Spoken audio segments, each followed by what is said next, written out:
नमस्कार. आज आपण बनवतोय अगदी मस्त असा मऊ लुसलुशीत तोंडात टाकताच विरघळणारा गोडाचा शिरा. करायला तर अगदी ही सोपी रेसिपी आहे. चला तर मग सुरुवात करूया. तर इथे पहा, कढईमध्ये मी 1 वाटी जाडा रवा घेतलेला आहे. आता सुरुवातीला हा रवा आपल्याला 3 ते 4 मिनटं असा कोरडाच भाजून घ्यायचा आहे. एक थोडा हलका सुगंध यायला लागला म्हणजे आपला रवा छान असा भाजून झालेला आहे. आता हा आपला रवा भाजून झाल्यानंतर ह्यामध्ये मी अर्धी वाटी इतकं साजूक तूप घालणार आहे. तर इथे पहा, रवा सुरुवातीला आपण कोरडा भाजून घेतला आणि त्यानंतर यामध्ये अर्धी वाटी साजूक तूप घातलेलं आहे. आता तुपामध्ये सुद्धा छान असा सोनेरी रंग येईपर्यंत आपल्याला एक 4 ते 5 मिनटं मंद आचेवर हा भाजून घ्यायचा आहे. आता इथे 1 वाटी रव्यासाठी मी 1 वाटी दूध आणि 1 वाटी पाणी छान असं उकळवून घेतलं होतं. ते आपल्याला ह्यामध्ये घालायचं आहे. पहा, इथे 1 वाटी मी जाडा रवा घेतला आहे, त्यासाठी 1 वाटी दूध आणि 1 वाटी पाणी छान अगदी असं उकळवून घेतलं आणि ते ह्यामध्ये घालायचं आहे, म्हणजे आपला रवा छान असा शिजला जातो. तर इथे पहा, हे घातल्यानंतर छान असं आपण चमच्याने एकदा ढवळून घ्यायचं आहे आणि त्यानंतर मी एक पिकलेलं केळं यामध्ये घातलेलं आहे. केळ्याचे असे हलके असे बारीक काप करायचे आणि ते ह्यामध्ये घालायचे आहेत. छान असं केळंसुद्धा ह्या रव्यामध्ये असं परतून घ्यायचं आहे.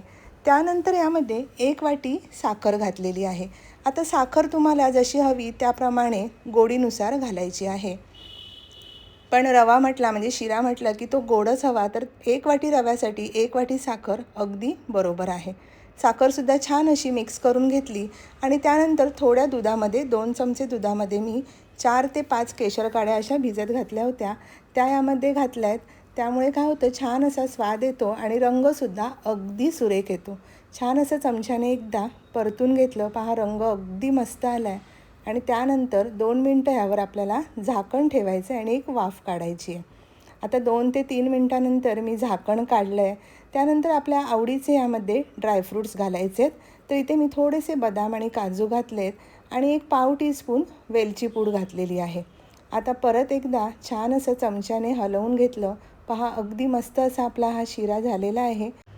आता आपल्याला परत यावर 2 ते 3 मिनटासाठी झाकण ठेवायचं आहे आणि छान अशी याला वाफ द्यायची आहे. तर इथे पहा, एक 2 ते 3 मिनटानंतर मी झाकण काढलं आहे आणि अगदी छान असा आपला मऊ लुसलुशीत तोंडात टाकताच विरघळणारा शिरा तयार झालेला आहे. पाहता क्षणीच अगदी खावासा वाटतो आहे ना? तर कशी वाटली तुम्हाला ही रेसिपी? आवडली असेल तर आपल्या व्हिडिओला नक्की लाईक, शेअर आणि सबस्क्राईब जरूर करा. धन्यवाद.